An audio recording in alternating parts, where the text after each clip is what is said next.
ವೀಕ್ಷಕರ, ಏನು ಈ ಒಂದು ಕೃತ್ಯ ನಡಿಬಾರ್ದಾಗಿತ್ತು, ಈ ಒಂದು ಘಟನೆ ನಡೆದು ಹೋಗಿದೆ. ಇದರ ಬಗ್ಗೆ ಹೆಚ್ಚಿನ ಚರ್ಚೆಯನ್ನು ನಡೆಸ್ತಾರೆ ನಮ್ಮ ಪ್ರತಿನಿಧಿಯಾದಂತಹ ನಮ್ಮ ಎಡಿಟರ್ ಆದಂತಹ ರಂಗನಾಥ್ ಭಾರದ್ವಾಜ್. Over to Ranganath Bharadwaj.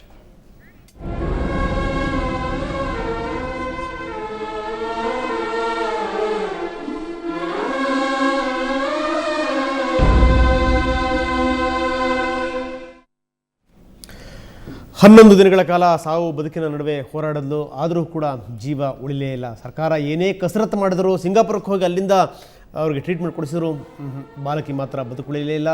11 ದಿನಗಳ ಆ ಸಾವು ಬದುಕಿನ ಯಾತ್ರೆಯನ್ನು ಮುಗಿಸಿದ್ಲು. ಬಾಲಕಿ ಕೊನೆಯ ಉಸಿರೆಳೆದು. ಪೂಜೆ ಪ್ರಾರ್ಥನೆ ಯಾವುದೂ ಕೂಡ ಫಲಿಸ್ತಿಲ್ಲ.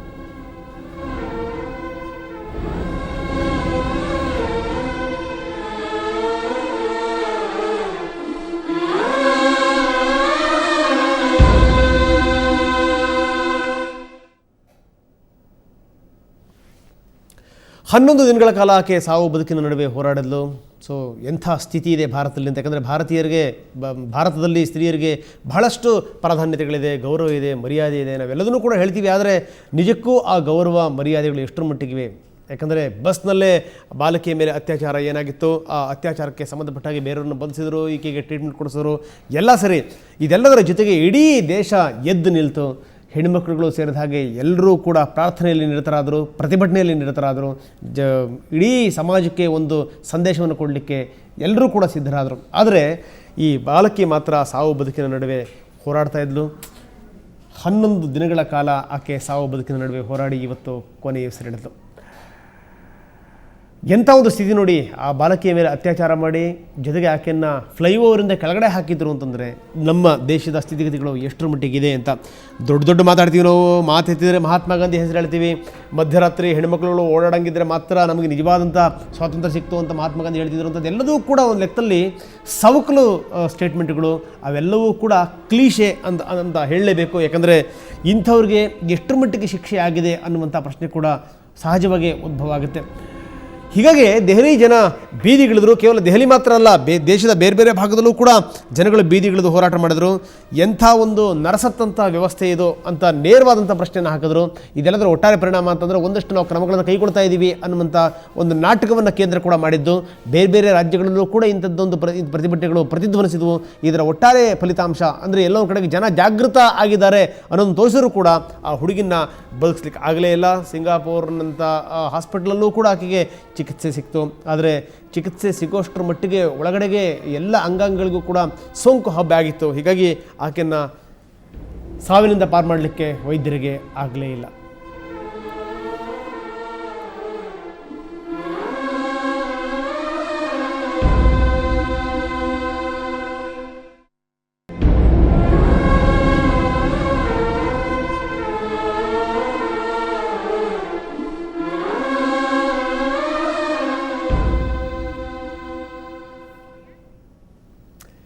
ಬನ್ನಿ, ಇದ್ರ ಬಗ್ಗೆ ಮಾತಾಡಲಿಕ್ಕೆ ಅತಿಥಿಗಳು ನಮ್ಮ ಸ್ಟುಡಿಯೋದಲ್ಲಿದ್ದಾರೆ. ಡಾಕ್ಟರ್ ಚಂದ್ರಿಕಾ ನಮ್ಮ ಜೊತೆಗಿದ್ದಾರೆ. ಚಂದ್ರಿಕಾ ಅವರೇ, ಕಾರ್ಯಕ್ರಮಕ್ಕೆ ತಮಗೆ ಸ್ವಾಗತ. ಮತ್ತೊಬ್ಬರು ಜೊತೆಗಿರುವಂಥವರು ಸಮಾಜ ಸೇವಕಿ, ಲೇಖಕಿ ಡಾಕ್ಟರ್ ವಿಜಯಲಕ್ಷ್ಮಿ ಬಾಳೆಕುಂದ್ರಿ ತಮಗೂ ಕೂಡ ಕಾರ್ಯಕ್ರಮಕ್ಕೆ ಸ್ವಾಗತ.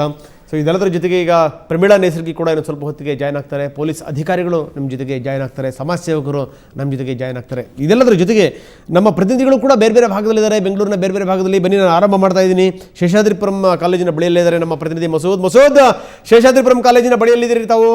ಏನು ಹೇಳ್ತಾರೆ ವಿದ್ಯಾರ್ಥಿಗಳು? ಯಾಕಂದರೆ ಬಹುಶಃ ಬಹಳಷ್ಟು ದಿನಗಳ ನಂತರ ವಿದ್ಯಾರ್ಥಿಗಳೆಲ್ಲರೂ ಕೂಡ ವಿದ್ಯಾರ್ಥಿನಿಯರು ಬೀದಿಗಿಳಿದು ಹೋರಾಟ ಮಾಡಿದ್ದು ಅಂತಂದರೆ ಇದೇ ಕಾರಣಕ್ಕೋಸ್ಕರ. ಎಲ್ಲೋ ಒಂದು ಕಡೆಗೆ ಹೆಣ್ಮಕ್ಳುಗಳಿಗೆ ರಕ್ಷಣೆ ಇಲ್ಲ ನಮ್ಮ ದೇಶದಲ್ಲಿ ಅನ್ನುವಂಥದ್ದು. ಇದಕ್ಕೆ ಸಂಬಂಧಪಟ್ಟಾಗೆ ಏನು ಮಾಡಿದ್ರು ಕೂಡ ಆ ಬಾಲಕಿನ ಉಳಿಸ್ಕೊಳ್ಳಿಕ್ಕಾಗಲಿಲ್ಲ. ಆ ಬಾಲಕಿ ಕೊನೆಯ ಉಸಿರೆಳೆದು. ಈ ಸಂದರ್ಭದಲ್ಲಿ ಇದಕ್ಕೆ ಏನು ಹೇಳ್ತಾರೆ ಅಲ್ಲಿನ ವಿದ್ಯಾರ್ಥಿಗಳು?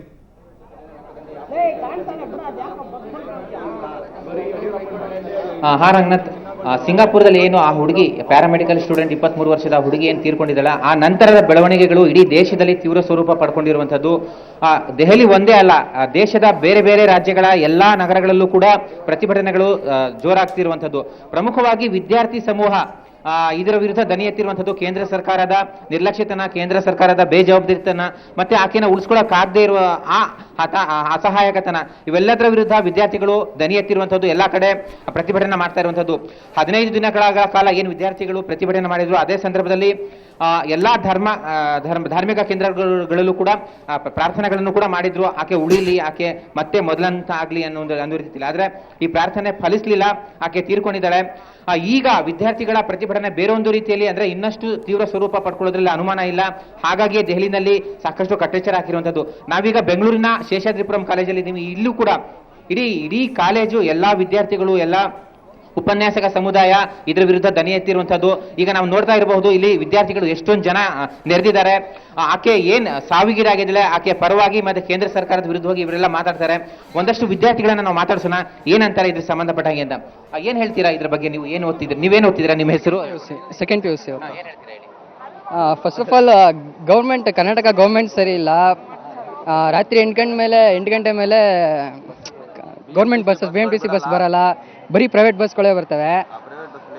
ಡೆಲ್ಲಿಲಿ ಕೂಡ ನಡೆದಿರೋದು ಪ್ರೈವೇಟ್ ಬಸ್ಸಲ್ಲೇ ರೇಪ್ ಅನ್ಕೊಂತೀನಲ್ಲ, ನಡೆದಿರೋದೇ ಅಲ್ಲಿ. ಹಾಗೆ ಇಲ್ಲೂ ಸ್ವಲ್ಪ ಓಡಾಡೋಕ್ಕೆ ಕಷ್ಟ ಆಗುತ್ತೆ. ನೀವು ಒಂದ್ಸತಿ ಪಬ್ಲಿಕ್ ಏನದು DVD ಬಸ್ಸಲ್ಲಿ ಅದರಲ್ಲಿ ಹತ್ತು ನೋಡಿ, ನಿಮಗೂ ಗೊತ್ತಾಗುತ್ತೆ. ಈ ರಾಜಕಾರಣಿಗರೆಲ್ಲ ಏನು ಕಾರಲ್ಲಿ ಓಡಾಡ್ತಾರೆ, ಅದರಲ್ಲಿ ಓಡಾಡ್ತಾರೆ, ಅವ್ರಿಗೇನು ಗೊತ್ತಾಗಲ್ಲ. ನಾವು ಓಡಾಡ್ತೀರಿ, ನಮ್ಗೆ ನೋಡ್ತೀರಿ ದಿನ. ಹಾಗೆ ಸ್ವಲ್ಪ ಹೆಣ್ಮಕ್ಳು ಪ್ರಾಬ್ಲಮ್ ಬೇಜಾನಿದೆ. ಮತ್ತಿನ್ನೇನು ಪೊಲೀಸವ್ರಿಗೂ ಮಾಡಕ್ಕೆ ಬೇರೆ ಕೆಲಸ ಇಲ್ಲ, ಅವರು ಆ ಕಡೆ ಈ ಕಡೆ ಓಡಾಡ್ತಾ ಇರ್ತಾರೆ. ಸೀರಿಯಸ್ ಅನ್ಸಲ್ಲ. ಓಕೆ, ಮಸೂದ್ ಮತ್ತಷ್ಟು ನಾನು ನಿಮ್ಮ ಜೊತೆಗೆ ನಾನು ಚರ್ಚೆ ಮಾಡ್ತೀನಿ. ನೀವು ಸಂಪರ್ಕದಲ್ಲಿರಿ. ಈಗ ನಾನು ಮಸೂದ್ ಜೊತೆಗೆ ಮತ್ತಷ್ಟು ನಾನು ಮಾತಾಡ್ತೀನಿ. ಬನ್ನಿ, ಇದಕ್ಕೆ ಸಂಬಂಧಪಟ್ಟ ಹಾಗೆ ಡಾಕ್ಟರ್ ಚಂದ್ರಿಕಾ ಮತ್ತು ಡಾಕ್ಟರ್ ವಿಜಯಲಕ್ಷ್ಮಿ ಇದ್ದಾರೆ. ಏನು ಹೇಳ್ತಾರೆ ಕೇಳೋಣ. ಡಾಕ್ಟರ್ ವಿಜಯಲಕ್ಷ್ಮಿ ಅವರೇ, ನಾನು ನಿಮ್ಮಿಂದ ಆರಂಭ ಮಾಡ್ತಾ ಇದ್ದೀನಿ. ನೋಡಿದ್ರಿ ಈ ಘಟನೆಯನ್ನು, 11 ದಿನಗಳಾಯಿತು. ಈಗ ದೇಶಾದ್ಯಂತ ಪ್ರತಿಭಟನೆಗಳಾಯಿತು, ಆಕೆಗೆ ಒಳ್ಳೆ ಟ್ರೀಟ್ಮೆಂಟ್ ಕೊಡಿಸ್ಬೇಕು ಅಂತ ಆಯಿತು. ಆದರೆ ದುಷ್ಕರ್ಮಿಗಳು ಯಾವ್ಯಾವ ರೀತಿ ಆಕೆಗೆ ಹಲ್ಲೆ ಮಾಡಿದರು ಅಂತಂದರೆ ಅದು ಕೇವಲ ದೈಹಿಕ ಮಾನಸಿಕ ಮಾತ್ರ ಅಲ್ಲ, ವಿಚಿತ್ರವಾದಂಥ ಹಲ್ಲೆ ಅದು. ಸೊ ಇಂಥ ಸಂದರ್ಭದಲ್ಲಿ ಆಕೆಗೆ ಮೆದುಳಿನಲ್ಲಿ ರಕ್ತಸ್ರಾವ ಆಗಿತ್ತು. ಸೊ ಇದೆಲ್ಲದರ ಜೊತೆಗೆ ಹಾರ್ಟ್ ಅಟ್ಯಾಕ್ ಕೂಡ ಆಗಿದೆ ಅನ್ನುವಂಥದ್ದು. ಕರುಳಿನ ಅರ್ಧ ಭಾಗವನ್ನು ತೆಗೆದು ಹಾಕಿದ್ರು ಡಾಕ್ಟರ್ ಅಂತ ಅನ್ನುವಂಥದ್ದು. ಏನು ಹೇಳ್ತೀರಿ ಇದ್ರ ಬಗ್ಗೆ? ನೋಡಿ, ಇದು ಕೇವಲ ವಿಕೃತ ಕಾಮಿಗಳ ಕೃತ್ಯ ಅಲ್ಲ. ಇದು ಒಂದು ನಿಜವಾಗ್ಲೂ ದುಷ್ಕರ್ಮಿಗಳ ಅತ್ಯಂತ ಹೀನಾಯವಾದಂಥ ಕೃತ್ಯ ಅಂತ ಹೇಳ್ಬೋದು. ಯಾಕಂದರೆ ದಿಲ್ಲಿಯಲ್ಲಿ 600 ಅತ್ಯಾಚಾರಗಳು ನಡೆದಿದೆ. ಇಡೀ ದೇಶದಲ್ಲಿ 54 ನಿಮಿಷಕ್ಕೆ ಒಂದೊಂದು ಅತ್ಯಾಚಾರ ನಡೀತಾ ಇದೆ. ಆದರೆ ಈ ರೀತಿ ಆ ಶರೀರದಲ್ಲಿರುವಂಥ ಎಲ್ಲ ಅವಯವಗಳನ್ನು ನಾಶ ಮಾಡಿ, ಛಿದ್ರ ಮಾಡಿ, ಕರಳನ್ನು ಕಿತ್ತು ಹಾಗೆ ಮಾಡಿ, ಆಮೇಲೆ ಜನೆಟಿನಲ್ಲಿರುವಂಥ ಎಲ್ಲ ಗರ್ಭಕೋಶ ಎಲ್ಲವನ್ನೂ ನಾಶ ಮಾಡಿ ಅವಳನ್ನು ಛಿದ್ರವಾಗಿ ಮಾಡಿರೋದನ್ನು ನೋಡಿದರೆ ಇದು ಅತ್ಯಂತ ಖಂಡನೀಯ ಮತ್ತು ಇಡೀ ದೇಶವೇ ತಲೆ ತಗ್ಗಿಸುವಂಥ ವಿಚಾರ. ಅದಕ್ಕಿಂತ ಮುಖ್ಯವಾಗಿ ಒಂದು ವಿಚಾರ ನಾವು ಗಮನಿಸಬೇಕು. ಅವರು 6 ಜನ ಕೂಡ ಕುಡಿದ ಅಮಲಿನಲ್ಲಿದ್ದರು ಅಂತ. ಅಂದರೆ ಯಾರು ಕುಡಿದ ಅಮಲಿನಲ್ಲಿರ್ತಾರಲ್ಲ ಅವರು ಪ್ರಾಣಿಗಳಿಗಿಂತೂ ಕಡೆಯಾಗಿರ್ತಾರೆ ಅನ್ನೋದು ಇದು ತೋರಿಸ್ಕೊಡ್ತಾ ಇದೆ. ಆದ್ದರಿಂದ ನಮ್ಮ ಯುವ ಜನಾಂಗದವರು ಹೊಸ ವರ್ಷಕ್ಕೆ ಕುಡಿಯೋದನ್ನು ಬಿಟ್ಟು ಆ ಕುಡಿತದ ಬದಲು ನಮ್ಮ ಇಡೀ ದೇಶ ತಲೆ ಎತ್ತುವ ಹಾಗೆ ನಾವು ಬದುಕಬೇಕಾದ್ರೆ ಮಹಿಳೆಯರಿಗೆ ಮರ್ಯಾದೆ ಕೊಟ್ಟು ಅವರಿಗೆ ಸರಿಯಾಗಿ ನೋಡ್ಕೊಳ್ಳುವಂಥ ವ್ಯವಸ್ಥೆ ನಮ್ಮಲ್ಲಿ ಬರಲೇಬೇಕು. ಅವಳಿಗೆ ದಾಮಿನಿ ಅಂತ ಇಟ್ಟಿದ್ದಾರೆ. ಅವಳ ಹೆಸರನ್ನು ಯಾರೂ ಇಲ್ಲಿವರೆಗೂ ಹೇಳಿಲ್ಲ. ದಾಮಿನಿ ಪಿಕ್ಚರ್ ಎಲ್ರಿಗೂ ನೆನಪಿದೆ. ಆದರೆ ಆ ದಾಮಿನಿಯಲ್ಲಿ ಕುಟುಂಬದವರೆಲ್ಲ ಮುಚ್ಚಕ್ಕೆ ಪ್ರಯತ್ನ ಮಾಡ್ತಾರೆ. ಆದರೆ ಈ ವಿಚಾರದಲ್ಲಿ ಯಾರೂ ಏನೂ ಮುಚ್ಚುಮರೆ ಇಲ್ಲದೇ ಪ್ರತಿಯೊಬ್ಬರೂ ತಮ್ಮ ಮನಸ್ಸು ಬಿಚ್ಚಿಬಿಟ್ಟು ಇದಕ್ಕೆ ವಿರೋಧ ಮಾಡ್ತಾ ಇದ್ದಾರೆ. ಹಾಗಾಗಿ ಇಂಥ ಹೀನ ಕೃತ್ಯ ಮುಂದೆ ಆಗಬಾರ್ದು ಅಂತಂದರೆ ಯುವಕರಲ್ಲಿ, ವಿದ್ಯಾರ್ಥಿಗಳಲ್ಲಿ ಮತ್ತು ಯುವ ಜನಾಂಗದಲ್ಲಿ ಈ ಕುಡಿತವನ್ನು ತಪ್ಪಿಸಬೇಕು. ಅವರಿಗೆ ಸಭ್ಯತೆಯ ಪಾಠವನ್ನು ಶಾಲೆ ಕಾಲೇಜುಗಳಲ್ಲೇ ಪಾಠ ಹೇಳ್ಕೊಡ್ಬೇಕಾಗತ್ತೆ. ಯಾಕಂದರೆ ಒಂದು ಸಂಸ್ಕೃತ ಸುಭಾಷಿತ ಇದೆ, ಯಾವ ಸಮಾಜದಲ್ಲಿ ಮಹಿಳೆಯನ್ನು ಹೇಗೆ ನೋಡ್ತಾರೆ ಅನ್ನೋದನ್ನು ಒಂದು ಅಳತೆಗೋಲಾಗಿ ನೋಡಿದರೆ ಆ ಸಮಾಜ ಯಾವ ಸ್ಥಿತಿಯಲ್ಲಿದೆ ಅಂತ ಗೊತ್ತಾಗತ್ತೆ ಅಂತ. ಆದ್ದರಿಂದ ಇವತ್ತು ಇಡೀ ದೇಶ ಒಂದು ಹೀನಾಯ ಸ್ಥಿತಿಯಲ್ಲಿ ಇರಬೇಕಾದ್ರೆ ನಾವು ಅವರಿವರಿಗೆ ಬೆರಳು ಮಾಡಿ ತೋರಿಸಿ ಪ್ರಯೋಜನ ಆಗೋದಿಲ್ಲ. ನಾವು ಇಡೀ ಸಮಾಜವನ್ನು ಒಂದು ಕ್ರಾಂತಿ ರೂಪದಲ್ಲಿ ಇವಳ ದುರಂತ ಮರಣವನ್ನು ನಾವು ಒಂದು ದುಸ್ಥಿತಿಯಿಂದ ಪಾರಾಗಿ ಒಂದು ಸುವ್ಯವಸ್ಥಿತ ಸಮಾಜ ಬರೋಕ್ಕೆ ಏನೇನು ಕಾನೂನಿನಲ್ಲಿ ವ್ಯವಸ್ಥೆಗಳನ್ನು ಮಾಡಬೇಕು ಅಂತ ಅದರ ಬಗ್ಗೆ ವಿಚಾರ ಮಾಡೋದು ಬಹಳ ಸಮಂಜಸ ಅಂತ ನನಗನ್ಸುತ್ತೆ. ಎಸ್ ಮೇಡಮ್, ತಾವೇನಂತೀರಿ ಮೇಡಮ್?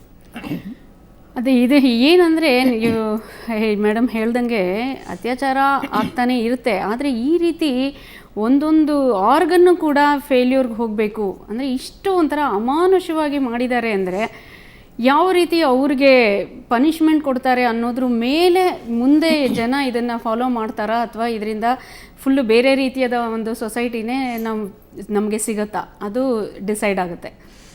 ಇವಳಿಗೆ ಏನಾಗಿರಬಹುದು ಅಂದರೆ, ಫಸ್ಟ್ ಇಲ್ಲಿ ಇಂಟೆಸ್ಟೈನ್ ರಿಸೆಕ್ಷನ್ ಮಾಡಿದ್ದಾರೆ. ಅಂದರೆ ಈ ಅಬ್ಡಮನ್ಗೆ ಬ್ಲಂಟ್ ಇಂಜುರಿ ಆದಾಗ ಒಳಗಡೆ ಮಿಸೆಂಟ್ರಿಕ್ ಬ್ಲಡ್ ಸಪ್ಲೈ ಅಂತೆಲ್ಲ ಇರುತ್ತೆ, ಅದು ಇಂಟೆಸ್ಟೈನ್ಗೆ ಕಟ್ಟಾದಾಗ ಅದು ಗ್ಯಾಂಗ್ರೀನ್ ಆಗುತ್ತೆ. ಅಷ್ಟು ಜೋರಾಗಿ ಹೊಡೆತಗಳು ಬಿದ್ದಿದೆ ಅಂತ ಆಯಿತು. ಸೊ ಆ ರೀತಿ ಇಂಟೆಸ್ಟೈನ್ನ ತೆಗೆದು ಒಂದು ಪೋರ್ಷನ್ ಆಫ್ ದ ಇಂಟೆಸ್ಟೈನ್ ತೆಗೆದು ಮತ್ತೆ ಅನಾಸ್ಟಮೋಸಿಸ್ ಮಾಡಿ ಅಷ್ಟೆಲ್ಲ ICUನಲ್ಲಿ ಇಟ್ಟಿರುವಂತಹ ಪೇಷಂಟ್ನ ಇಲ್ಲಿಂದ ಯಾಕೆ ಸಿಂಗಪೂರ್ಗೆ ಕರ್ಕೊಂಡು ಹೋದರು ಅನ್ನೋದೇ ಇಲ್ಲಿ ಬರುವಂತಹ ದೊಡ್ಡ ಪ್ರಶ್ನೆ. ಏಕೆಂದರೆ ಕ್ರಿಟಿಕಲ್ ಆಗಿದೆ ಅವಳ ಸ್ಥಿತಿ. ನಮ್ಮ ದೇಶದಲ್ಲಿ ಸಿಗದೇ ಇರುವಂತಹ ಯಾವ ವ್ಯವಸ್ಥೆ ಅಥವಾ ಯಾವ ಫೆಸಿಲಿಟಿ ಅನ್ಬೋದು ಅದು ಅಲ್ಲಿ ಸಿಂಗಪೂರಲ್ಲಿ ಸಿಗ್ತಾ ಇದೆ. ಫಸ್ಟ್ ಅದನ್ನು ಎಲ್ಲರೂ ಕ್ಲಿಯರಾಗಿ ಹೇಳಬೇಕಾಗತ್ತೆ. ನಿಜ ಹೇಳಬೇಕಂದ್ರೆ 20 ವರ್ಷದ ಹಿಂದೆಯೇ ನಮ್ಮಲ್ಲಿ ಕ್ರಿಟಿಕಲ್ ಪೇಷಂಟ್ಸ್ನ ಕೇರ್ ಮಾಡುವಂಥ ಎಲ್ಲ ರೀತಿ ಎಕ್ವಿಪ್ಮೆಂಟ್ಸು ಇತ್ತು, ಎಲ್ಲ ರೀತಿ ಡಾಕ್ಟರ್ಸು ಇದ್ದರು. ಈಗಂತೂ ನಮ್ಮ ಡಾಕ್ಟರ್ಸ್ಗೆ ಇರೋವಂತಹ ಟ್ಯಾಲೆಂಟ್ನ ನಾನು ಹೆಮ್ಮೆಯಾಗಿ ಹೇಳ್ಕೊಬೋದು, ಬೇರೆ ಎಲ್ಲೂ ನೋಡೋಕ್ಕೆ ಸಾಧ್ಯ ಇಲ್ಲ. ಎಷ್ಟು ನೀವು ಕೇಳಿರ್ಬೋದು ಮೆಡಿಕಲ್ ಟೂರಿಸಮ್ ಅಂತ, ಬೇರೆ ಕಂಟ್ರಿಯಿಂದ ನಮ್ಮ ದೇಶಕ್ಕೆ ಈವನ್ ಬೆಂಗಳೂರಿಗೂ ಬರ್ತಾರೆ ಪೇಷಂಟ್ಸ್. ಒಂದು ಹೆಣ್ಮಕ್ಳಲ್ಲಿ ರಕ್ಷಣೆ ಕೊಡೋದನ್ನೇ ಯೋಗ್ಯತೆ ಅಲ್ಲ ಅಂತ ತೋರಿಸ್ಕೊಳ್ತು ಸರ್ಕಾರ. ಒಂದು ಎರಡನೇದು ಅಂತಂದ್ರೆ ಇದೆಲ್ಲದರ ಜೊತೆಗೆ ಈಗ ಮುಖ ಮುಚ್ಕೊಳ್ಳೋಕ್ಕೋಸ್ಕರ ಇಲ್ಲಿಂದ ಹುಡುಗಿನ ಸಿಂಗಾಪುರಕ್ಕೆ ದಾಟಿಸಿ ಅಲ್ಲ ಈ ಮುಖಾಂತರ ನಮ್ಮಲ್ಲಿ ಒಳ್ಳೆ ಟ್ರೀಟ್ಮೆಂಟು ಇಲ್ಲ, ಡಾಕ್ಟರ್ಸ್ ಇಲ್ಲ, ಟ್ರೀಟ್ಮೆಂಟ್ ಇಲ್ಲ, ಫೆಸಿಲಿಟಿ ಇಲ್ಲ. ನಾವು ಎಂಥ ಸ್ಥಿತಿಲಿ ಇದ್ದೀವಿ ಅಂದರೆ ನಮಗೆ ಯಾವ್ದಾನ ಒಂದು ಕ್ರಿಟಿಕಲಿ ಇಲ್ ಪೇಷಂಟ್ನ ಟ್ರೀಟ್ ಮಾಡಬೇಕಂದ್ರೆ ನಾವು ಅವಳು ಎಂಥ ಸ್ಥಿತಿನಲ್ಲೇ ಇರಲಿ ಅವಳನ್ನ ನಾವು ನಮ್ಮ ದೇಶದಿಂದ ಬೇರೆ ದೇಶಕ್ಕೆ ಹಾರಿಸ್ಬೇಕು. ಈ ಒಂದು ಸಂದೇಶನ ನಾವು ಬೇರೆ ಎಲ್ಲ ಕಂಟ್ರಿಗಳಿಗೂ ಕೊಡ್ತಾ ಇದ್ದೀವಿ. ಎಂಥ ಸ್ಥಿತಿನಲ್ಲಿ ಬೇರೆ ದೇಶದಿಂದ ಜನ ಇಲ್ಲಿ ಬಂದು ಟ್ರೀಟ್ಮೆಂಟ್ ತೊಗೊಂಡು ಹೋಗ್ತಾ ಇದ್ದಾರೆ. ಯಾಕೆಂದರೆ ನಮ್ಮ ದೇಶದ ಡಾಕ್ಟರ್ಸ್ಗೆ ಇರೋ ಟ್ಯಾಲೆಂಟ್ ನಾನು ನಿಜವಾಗ್ಲೂ ಹೇಳ್ತೀನಿ, ಬೇರೆ ನೀವೆಲ್ಲೂ ನೋಡೋಕ್ಕೆ ಸಾಧ್ಯ ಇಲ್ಲ. ಅಷ್ಟು ಒಳ್ಳೊಳ್ಳೆ ಡಾಕ್ಟರ್ಸ್ ಇದ್ದಾರೆ, ಅಷ್ಟು ನಮ್ಮಲ್ಲಿ ಫೆಸಿಲಿಟೀಸ್ ಇದೆ. ಇಲ್ಲೇ ಅವಳನ್ನ 11 ದಿವಸದಿಂದ ಟ್ರೀಟ್ ಮಾಡ್ಕೊಂಡು ಬಂದಿದ್ರು. ಅದು ಬಿಟ್ಟುಬಿಟ್ಟು 11ನೇ ದಿವಸ ಇಲ್ಲಿಂದ ಕರ್ಕೊಂಡು ಹೋಗಿ ಅಲ್ಲಿ ಅವಳು ಸಾಯೋ ರೀತಿ ಮಾಡೋವಂಥ ನೆಸಿಟಿ ಏನಿತ್ತು? ಮತ್ತು ಇವ್ರಿಗೆ ಏನು ಪನಿಷ್ಮೆಂಟ್ ಕೊಡ್ತಾರೆ ಇಷ್ಟು ಈ ಸ್ಥಿತಿಗೆ ತಂದಿರುವಂಥ ಜನಕ್ಕೆ ಏನು ಪನಿಷ್ಮೆಂಟ್ ಸಿಗ್ತಾ ಇದೆ? ಇದೆಲ್ಲ 1-2 ದಿನ ನಡೆಯುತ್ತೆ, ಆಮೇಲೆಲ್ಲ ಮುಚ್ಚೋಗುತ್ತೆ. ಒಟ್ಟು ಪರಮ ನಾಚಿಗೇಡಿನ ಸಂಗತಿ. ಸೊ ನಾವು ಯಾವ ದಿಕ್ಕಿನ ಕಡೆ ಹೋಗ್ತಾ ಇದೀವಿ ಅದು ತುಂಬ ಸ್ಪಷ್ಟವಾಗಿ ಇದರಿಂದ ಗೋಚರ ಆಗುತ್ತೆ. ಇದರಿಂದ ಪಾಠ ಕಲಿಯುವಂಥದ್ದು ದೊಡ್ಡದಿದೆ, ಸಮಾಜದ ಜವಾಬ್ದಾರಿ ಇದು. ಕೇವಲ ಒಂದು ಹೆಣ್ಣು ಅಥವಾ ಯಾರು ಕಾಮಕರಿದ್ರು ಅವರಿಗೆ ಸಂಬಂಧಪಟ್ಟಿರುವಂಥದ್ದಲ್ಲ. ಈಗ ಏನಾಗಿದೆ ಅಂದರೆ ಬೆಂಗಳೂರಿನಂಥ ನಗರದಲ್ಲೂ ಕೂಡ ಹೆಣ್ಣುಮಕ್ಕಳುಗಳು ಸಂಜೆ ಓಡಾಡಲಿಕ್ಕೆ ಯೋಚನೆ ಮಾಡಬೇಕು ಅಂಥ ಒಂದು ಸ್ಥಿತಿಗೆ ಉದ್ಭವ ಆಗಿದೆ. ಕೇವಲ ದೆಹಲಿ ಮಾತ್ರ ಅಲ್ಲ, ಬೇರೆ ಬೇರೆ ಭಾಗಗಳಲ್ಲೂ ಕೂಡ ಇದೇ ಹಣೆ ಬರಹ. ಗುಜರಾತಿನ ವ್ಯವಸ್ಥೆ ಏನಿದೆ, ಗುಜರಾತಿನ ವ್ಯವಸ್ಥೆ ಮಾದರಿಯಾಗಬೇಕು. ಬೇರೆ ಬೇರೆ ಭಾಗದಲ್ಲಿ ಯಾರ್ಯಾರು ಅಧಿಕಾರ ನಡೆಸ್ತಾ ಇದ್ದಾರೆ ಅವರಿಗೆ ಗುಜರಾತಿನ ಸ್ಥಿತಿ ಹೇಗಿತ್ತು, ಸೂರತ್ನಲ್ಲಿ ಯಾವ್ಯಾವ ಇನ್ಸಿಡೆಂಟ್ಗಳು ನಡೆದಿದ್ದು, ಮೋದಿ ಬಂದ ನಂತರ ಎಷ್ಟರ ಮಟ್ಟಿಗೆ ಹತ್ತಿಕ್ಕಿದ್ರು ಅದನ್ನು ನೋಡಿದ್ರೆ ನಿಮಗೆ ಬಹುಶಃ ಅದರ ಸತ್ಯಾಸತ್ಯತೆಗಳೇನು ಅನ್ನುವಂಥದ್ದು ಅರ್ಥ ಆಗುತ್ತೆ. ಅದ್ರ ಬಗ್ಗೆ ಇನ್ನಷ್ಟು ವಿವರಗಳನ್ನು ನಿಮಗೆ ನೀಡ್ತೀನಿ. ಜೊತೆಗೆ ಈ ಬಾಲಕಿಯ ಬಗ್ಗೆ ಬಹಳಷ್ಟು ಜನ ಮಾತಾಡಲಿಕ್ಕೆ ಕಾಯ್ತಾ ಇದ್ದಾರೆ. ನಮ್ಮ ಜೊತೆಗೆ ಈಗ ಗೆಸ್ಟ್ಗಳು ಕೂಡ ಜಾಯ್ನ್ ಆಗ್ತಾ ಇದ್ದಾರೆ. ಸ್ವಲ್ಪ ಹೊತ್ತಿಗೆ ನಮ್ಮ ಪ್ರತಿನಿಧಿಗಳು ಬೇರೆ ಬೇರೆ ಭಾಗದಲ್ಲಿದ್ದಾರೆ. ವಿದ್ಯಾರ್ಥಿನಿಯರ ಜೊತೆಗೆ ಮಾತಾಡ್ತಾ ಇದ್ದಾರೆ, ಸಮಾಜ ಸೇವಕರ ಜೊತೆ ಮಾತಾಡ್ತಾ ಇದ್ದಾರೆ, ಜನರ ಜೊತೆಗೆ ಮಾತಾಡ್ತಾ ಇದ್ದಾರೆ. ಅವರ ಅನಿಸಿಕೆ ಅಭಿಪ್ರಾಯಗಳೇನು ನೋಡೋಣ. ಅದಕ್ಕಿಂತ ಮೊದಲು ಪುಟ್ಟ ವಿರಾಮ.